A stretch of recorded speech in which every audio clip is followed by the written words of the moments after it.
Not complaining, just explaining why we're all a little bit haggard. But I tell you what, it's the issue that's really got us worn out. And I just genuinely wanted to ask a question of my colleagues here, because both of you are here in good faith, and I respect you as individuals. And I wanted to ask you a question, what my constituents asked me. Could the Democrats in charge, and certainly Democrats here with jurisdiction over the border, could they really be in favor of an open border? And I'm asking you honestly and in good faith. Can I ask, Mr. Chairman, you're from New York. Thanks to New York City's council, beginning January 9th, 2023, more than 800,000 non-citizens will be eligible to vote in municipal elections in New York. Do you agree with that policy? No, non-citizens will not be eligible to vote in New York. They never have been. Well, they were in the 19th century eligible to vote in New York. Well, no, this is a recent action. It was just passed in December. No, that is not correct.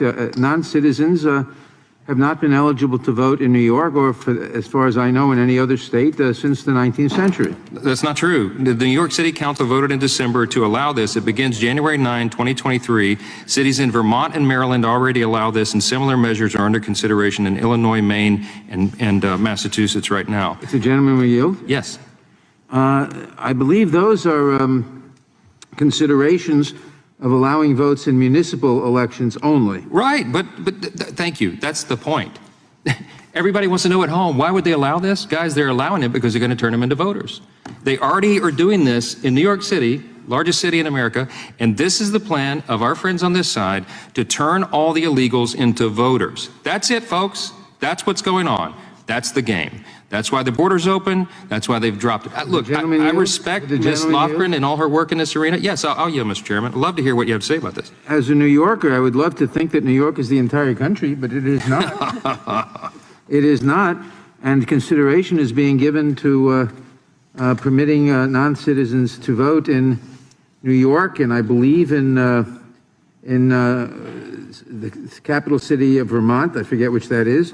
But as much as I'd like to believe it, New York and Vermont are not the entire country. But, Mr. Chairman, that's the whole point. This is what's going on, folks, at home. If you're trying to figure this out, if you're scratching your heads, you're seeing the video, you see droves of people, 2.4 million people coming over the border illegally, the president allowing, the Democrats in charge of Congress are allowing it. The deal is they're going to turn them into voters. You just heard it. They don't have any problem with that. They celebrate it. Here's the deal. We have a problem with it. The Constitution has a problem with it. American elections should be decided by American citizens. That's it. That's what this is about. That's why we're jumping up and down and screaming, my friends on the video who are commenting about this. That's why we're so upset, because our constituents are frightened that we are losing our country. We're losing our security, we're losing our sovereignty, because we're going to allow people from 160 different countries around the world to come in here and decide our elections. That's it. Here it is on record. You all heard it. I'm out of time.